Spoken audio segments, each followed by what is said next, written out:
इन 3 पेड़ों की खेती से हो जाएंगे आप मालामाल। जानिए कितनी लागत से कमा सकते हैं करोड़ों रुपए। कृषि एक रिस्की क्षेत्र है जिसमें मुनाफा फसलों की खेती, मौसम और उनकी बिक्री पर निर्भर करता है।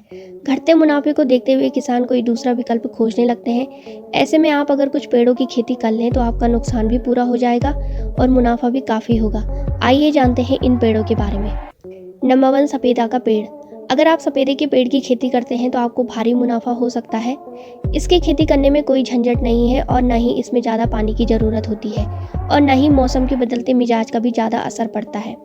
इनकी खेती में लागत बहुत कम लगती है, यानी कि आप कम खर्च में ज़्यादा मुनाफा कमा सकते हैं। सफ़ेदा की लकड़ियों का इस्तेमाल high board, furniture, particle board, पेटियाँ, ईंधन इत्यादि बनाने के लिए किया जाता है।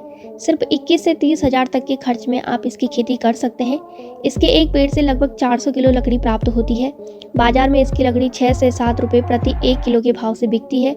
इसके करीबन 3000 पेड़ ही आपको 72 लाख तक का मुनाफा दे सकते हैं। नंबर 2, गमहार का पेड़।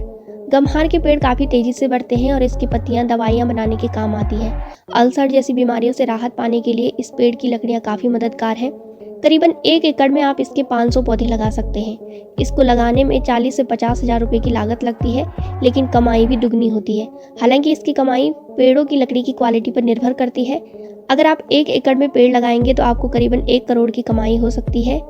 ये लॉन्ग टर्म निवेश है। करीबन 10 से 12 साल में यह पेड़ तैयार हो जाता है। नंबर 3, सागवान का पेड़। सागवान की लकड़ी बाजार में सबसे महंगी बिकती है। यह अपनी ठोस मजबूत लकड़ियों के लिए काफ़ी लोकप्रिय है।